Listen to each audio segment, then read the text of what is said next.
નમસ્કાર મિત્રો, સ્વાગત છે તમારું ખેડૂત સમાચાર ચેનલમાં। આજના આ વિડીયોમાં અંબાલાલ પટેલ દ્વારા ગુજરાતમાં 12 થી 18 તારીખમાં માવઠું પડવાની આગાહી કરવામાં આવી છે। ત્યારે કયા કયા જિલ્લામાં વરસાદ પડશે અને કેવો પડશે તે તમામ માહિતી વિશે આ વિડીયોમાં વાત કરીશું। વિડીયોમાં આગળ વધતા પહેલાં જો તમે અમારી ચેનલમાં નવા છો તો નીચે લાલ કલરનું સબસ્ક્રાઇબ બટન આપેલું છે તેને દબાવીને બાજુમાં રહેલા ઘંટી બટનને પણ દબાવી દેજો, જેથી અમારા આવનારા તમામ વિડીયોની માહિતી તમારા સુધી મળતી રહે।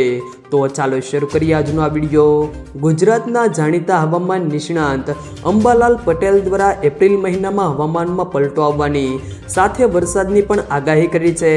તેમણે જણાવ્યું છે કે ગુજરાતમાં 7 એપ્રિલ સુધી વાદળછાયું વાતાવરણ રહેશે। 9 તારીખથી વાતાવરણમાં ફેરફાર થશે।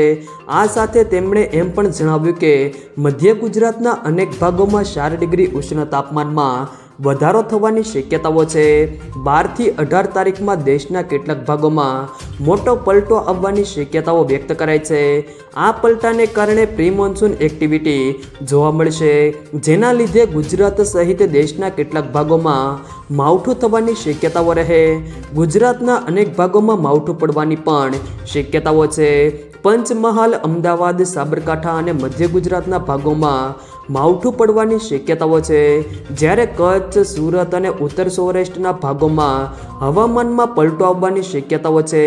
આમ તેમના દ્વારા 12 થી 18 તારીખમાં દેશના કેટલાક ભાગોમાં મોટો પલટો આવવાની શક્યતાઓ વ્યક્ત કરાઈ છે।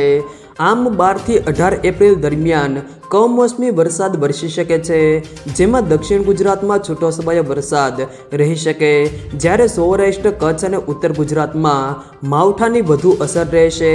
નોંધનીય છે કે આગામી દિવસોમાં પણ ગરમીનો પારો વધવાની શક્યતાઓ રહેલી છે। આવા સંજોગોમાં લૂ લાગવાની શક્યતાઓ વધુ રહે છે।